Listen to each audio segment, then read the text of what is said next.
Welcome to the Sully Fight for Lysander event number 3. We finished in 3rd place in the previous one and hoping to better our performance. This is my first round. It is the round of 128. It's not the first round of the tournament. I got a free win in the first round because my opponent did not want to play. Do we keep Unbound here or Guild Enforcer is the tough question mark? Just kidding, we'll toss Warm Breath. None of those are particularly great. Alright, I'm happy to get the Crystal Tech in the opening hand. That's a very important card. To try to get to a range where we can Unbound, ideally. I'm guessing he is Hidden Rush Deception because that gives it away. And we don't have an option, we don't have a play this turn. I don't have the Star Shard available, so that's pretty bad. Do we want to conserve our pip or do we not want to conserve our pip? And since we have not a target, okay. So they're going to copy a card from our hand, but I guess we can choose our path forward here. I'm going to go ahead and remove the minion, slow down the pressure here. We can Crystal Tech next turn, and then more ramp into Unbounds. We save our pip. Saving the pip here, I think, is going to be pretty important because they're going to be coming out at us with a bunch of speed. They will get information about our hand. They will indeed copy one card from our hand. Could be anything. So we know they're either getting a Crystal Tech, an Unbound, a Guild Enforcer, a Helion, or a Bibliomaniac. And when they copy one of those cards, they know that that card is in our hand. So I like the ramp here. Next turn we ramp again, and the turn after we can empower an Unbound Flames and play it. They might Cutthroat and take it from our hand right now. But he goes with the Guild Enforcer instead. And we're very happy with this because we can draw a lot of cards here. We can ramp with Crystal Tech and set up the Unbound Flames. Now, they can hide their Guild Enforcer, which can be somewhat problematic if we're not careful. But to me, it's just such a slow strategy here. And we've got a Guild Enforcer, which can kind of force the issue. Another Unbound. The other Unbound's actually great because when we Unbound the first time, it might not kill Guild Enforcer, but the second Unbound will. So if they go with the strategy of face and hiding the Guild Enforcer, trying to make the Guild Enforcer their win condition, then our strategy of Unbound, blow up the world, might be very effective. We put some 1/1s on the board. I'm hoping that they distract our opponent and potentially take some resources from them. Yeah, they're using their GP on this, which means they're not hiding the Guild Enforcer, which makes it a target for the Unbound. And when we Unbound the Guild Enforcer, it will indeed remove the Guild Enforcer, which is going to be nice for us. They got us down to 17, which can be a bit concerning, and they can get us down to 14 with the Rune of Fire, and they might have copied an Unbound Flames. So these are some things to be considering here.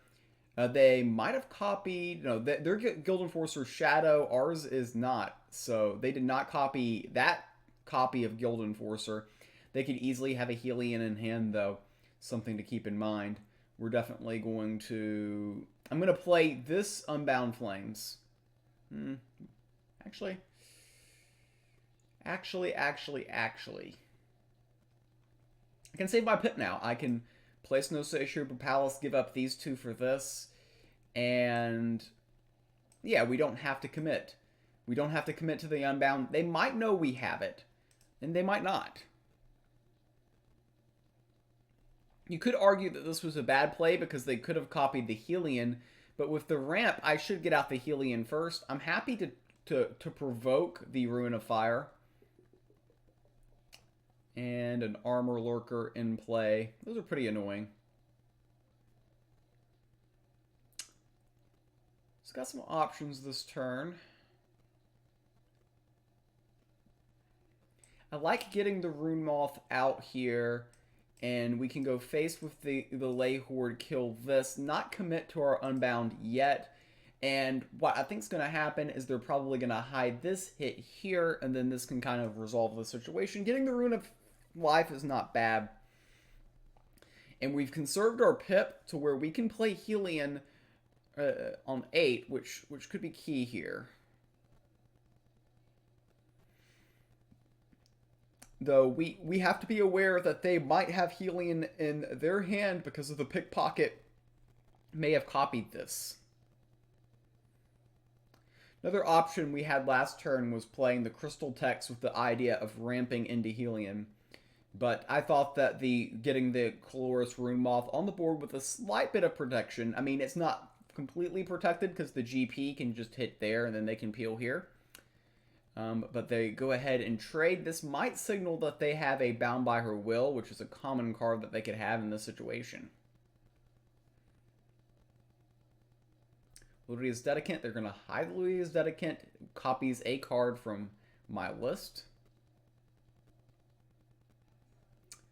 And the Switch Duelist.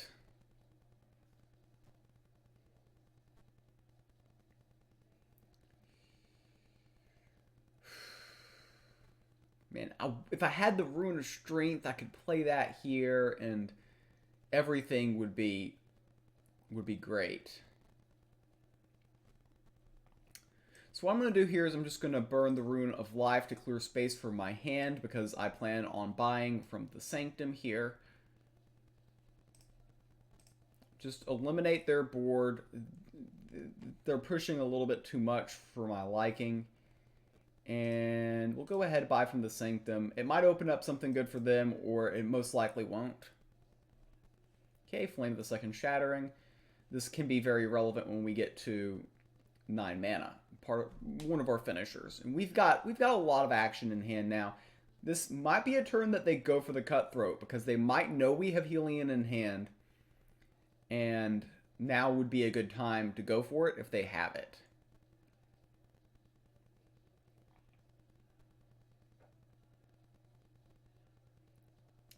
Alright, they played the Stormstress. I see no reason to be patient and wait. Let's ask the question, play the Helion, and see if they've got the answer. And they have a Wither Fingers, which is effective.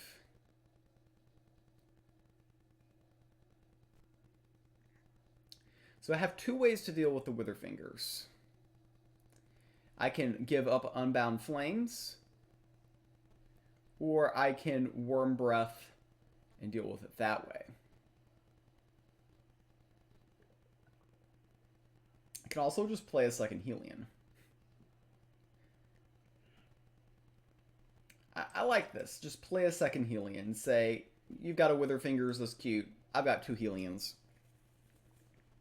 He can kill 1 Helion here by attacking, and then GPing. If he's got Stone Skin, he can push 11. But this does ask a lot of questions. I mean, you've got to deal. He's got to have a good turn this turn. And part of me is curious, if he has Stone Skin, you know, would he have played that instead of Wither? And I don't know the answer to that, but he does have Hunting Trap, which that, coupled with the Stormstress, can remove that Helion. And if he's got a little bit of extra juice, they can push a little bit here. If he has the Hunting Trap and he has Stone Skin, he can have a really good turn here. And he does. So he can get by this, push 8, and that's not going to be an issue for him. So this was a very effective turn for my opponent.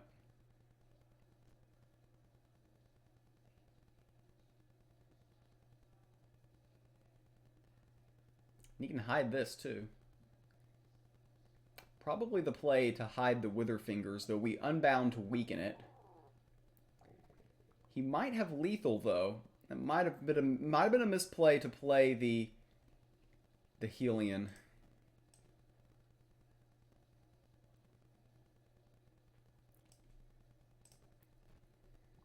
Push towards the face here.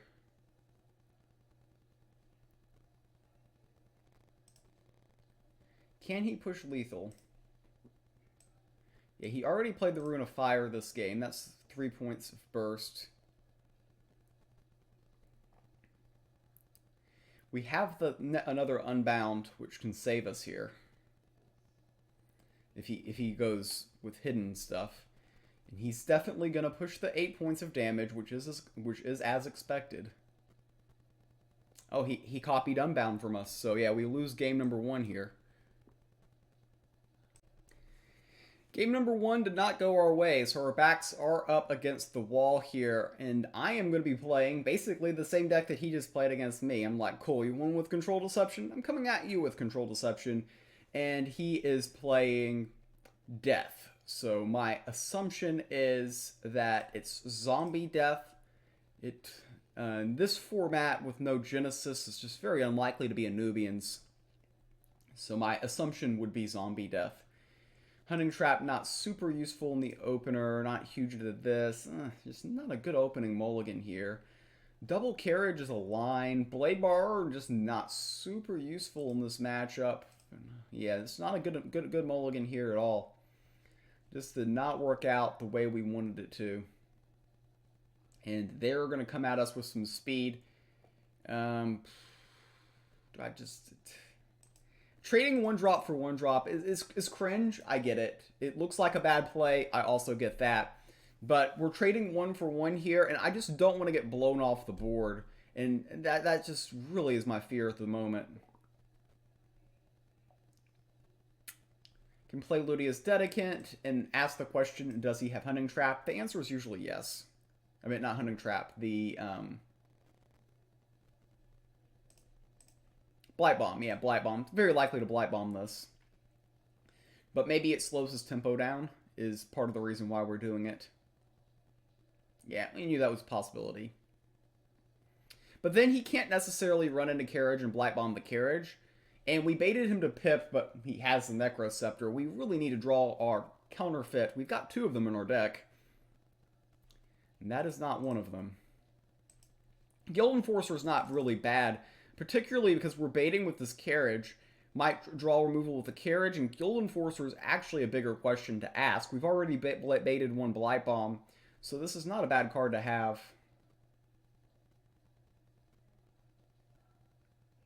It's going to make sense that they would use up their mana. You can argue a couple of things of this next turn. Do we want to play Cutthroat to potentially take something out of their hand here, or not?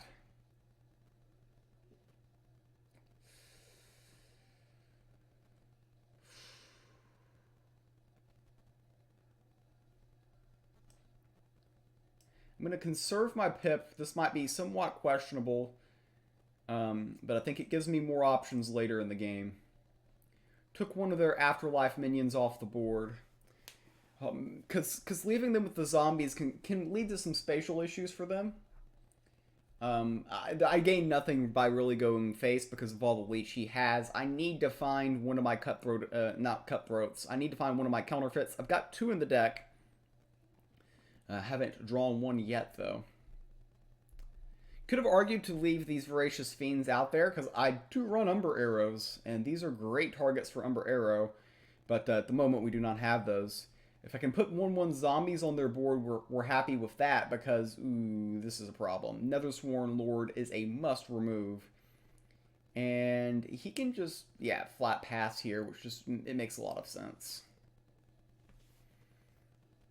Okay, the Uncanny Rogue is useful.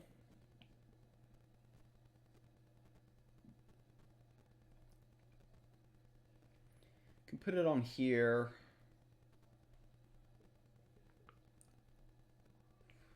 Then peel here, here, here, here.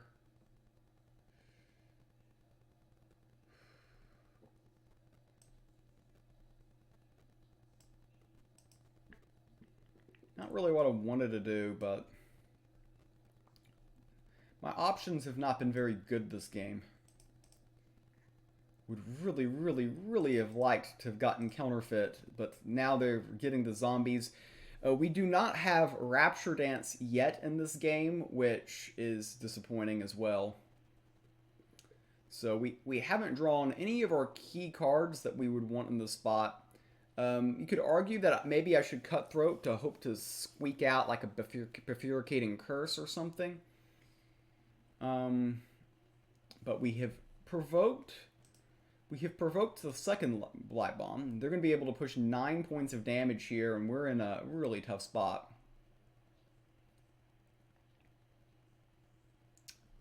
They will shuffle 4 bombs into their deck, which probably won't matter.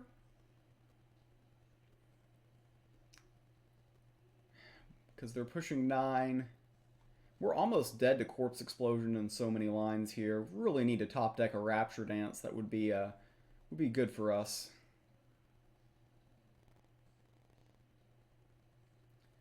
We have the option to buy from the Sanctum here. Probably going to go with a Form of Power, if I were guessing. It would be very tempting, yeah. And the Valve Champion's best card in the Sanctum. Double Cutthroat, but not really time to play it. Just got to toss this out there. They can form a power and then bam, bam, leaving bam and bam, generating from bam. And looks like our run in this tournament's going to be very short here. Just didn't draw the key cards in this game. Didn't get a good mulligan. And this reminds me of my semifinal match, Too Much, from Suli's event number 2. Just everything that can go wrong has gone wrong. And I think that's going to be the story here, unless there's a miracle comeback on the backside of this game. It just doesn't feel like it's our day at all. I mean, I think I Hunting Trap here, GP, grab Vow. Unless we top deck Rapture, I think that's the line.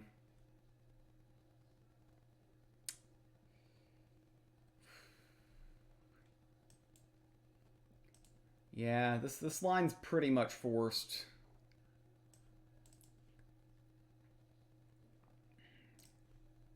And we lose to Corpse Explosion. We lose in a lot of different ways, actually. Not just Corpse Explosion. A lot of different ways we can lose. I should have emphasized that. They can also YOLO and go for the Lambasting, which is gutsy when you've got Necrosceptor in play. But it's got to be tempting. Admittedly, has to be tempting. And the Fickle Cambion, we need Rapture Dance, and I think Rapture Dance alone to survive. Even then, they can go for the Lambasting Wand line, which would actually threaten lethal. But they do not elect to go with that. That card doesn't get us anything here. I'm trying to think of outs. There's nothing I can Cutthroat from them that would save me.